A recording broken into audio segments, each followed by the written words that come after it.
landmines from the United States being sent to Ukraine. Now, this is by the Biden administration. It's a policy shift in their last 60 days in their administration. While they know they've got an incoming administration that wants to handle the Ukraine-Russia situation and try to bring it to a close so less people lose arms and legs and their lives, they are now shipping landmines out to the Ukrainians. Now, this is interesting because when Joe Biden came into office, he actually had a program in June of 2022, 4 months after the start of the war in Ukraine. Biden announced that they would not use any anti-personnel mines. That's how they want to call them now. They don't want to use landmines anymore. I guess they don't want to evoke Princess Diana and having the idea of going through countries and having to remove those landmines. If you've been to Israel, if you've been to parts of the world where landmines were used, there are still no-go zones because there are still areas that were mined that have not been cleared and are too dangerous to be cleared. So that is a real issue. So the fact is, okay, the Biden administration was going to destroy and curtail the use of anti-personnel mines worldwide, that we no longer develop them, we no longer export them. They have now reversed this decision with just less than 2 months to go in office. And Ben Ferguson, who is joining us today from The Verdict, and you see him on Outnumbered as well, and from the Ben Ferguson Show. And Ben, they've got 2 months left, and now we're shipping landmines to Ukraine so we can, I guess, take arms and legs off of Russian soldiers, because that'll make it a lot easier to bring this conflict to a close. You know, it's amazing when you saw Donald Trump meeting with Joe Biden. He said, we want a smooth transition of power. We want to be here to make sure everything goes well. We listen to the American people. And now what are they saying? They're like, and we're also going to try to hand you World War III. That's what this is. You're trying to hand a dumpster fire to the Trump administration, things that you don't believe in. I don't believe they believed in this, because if they did, they would have done it 1,000 days ago or 500 days ago. This has been going on for what? I mean, a very long time.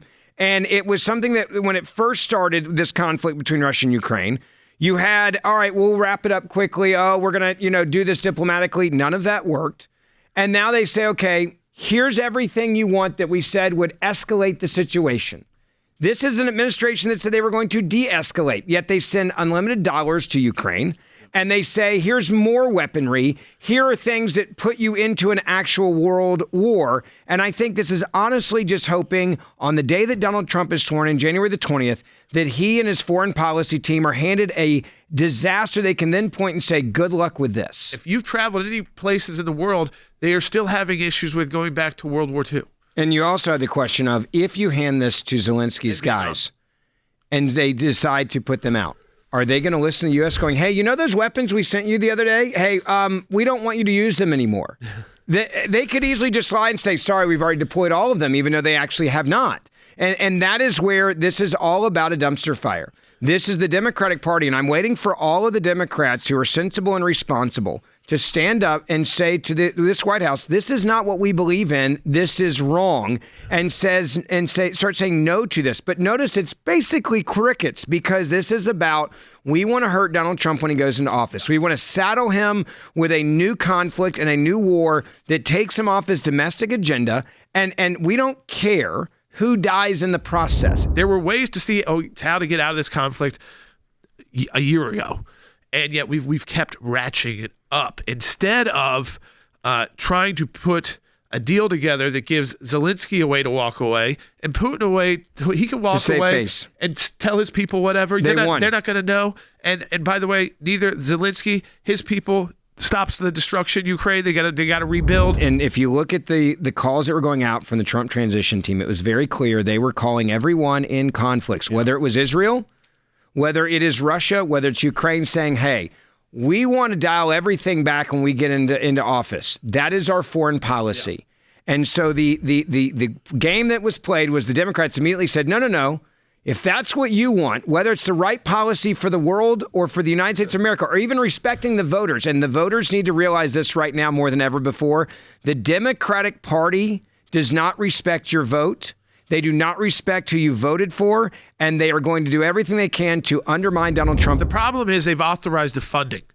And when they've authorized the funding, then the funding gets to be utilized by President Biden and his team. I'm not saying he's necessarily going and picking out and choosing all these things to do, but this is a big reversal on just the landmine issue. They wouldn't have gotten the funding, I don't believe, if they would have said this is going to be used for landmines. Could you imagine them going to Congress and saying to the Democrats, and the Democrats who were going to have to be up for re-election, all of the House members, many of the Senate members, it was tough, which they lost the Senate, and they lost the White House.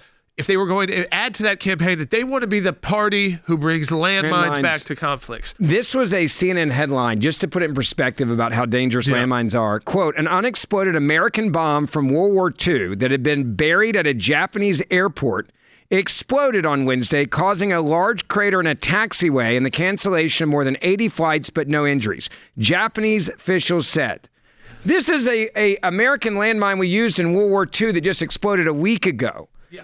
So the idea, and I think to the caller's point, she made a great point, Mary, like, can they not stop him? I don't think Democrats want to stop him. I don't think they do either. They'll say, some will say that they're against it, but they are not against the bigger idea here, Ben, which the bigger idea here is we want to escalate this conflict so that President Trump cannot go in as easily and negotiate a way out of this for Putin and Zelensky that they can both accept. So how does Russia respond, Ben? They respond with a debate that's now on TV, and I love these debates.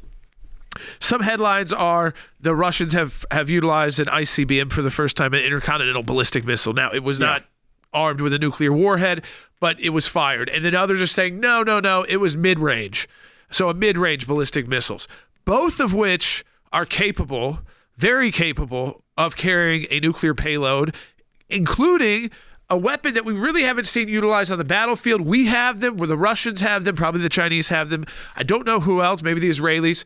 These tactical nuclear weapons, and tactical nuclear weapons mean they have less of a range of disaster, of nuclear fallout. This is not how you take out an entire city, but if you were going up against a massive force, or you were trying to take out, a large amount of troops or vehicles, you would utilize one of these weapons and then hope that the nuclear fallout was contained. Remember, they have been tested, but they haven't been used in warfare. I was talking this morning to somebody that works in the military, and he said to me, he goes, I don't think people understand just how close this can take us to World War III, because if you don't think that Vladimir Putin would use one of these nuclear weapons, the smaller ones as you just described it, against people in Ukraine and say, well, this was because we had to hit this ammunition area or this airport or this power grid or all these troops, where Zelensky was staging an invasion. They'll lie, right? There's propaganda. They will lie to their people, and they will justify it to their people why they had to use a smaller nuclear weapon.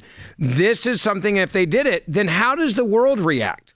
That's the bigger question. I mean, you noticed last week that you had the German chancellor who called and said, hey, maybe we need to dial things down a little bit. Every Biden decision, or let's just say every Biden White House, every decision they're making in these next 60 days is going to make it more difficult for President Trump to be able to end this conflict quickly.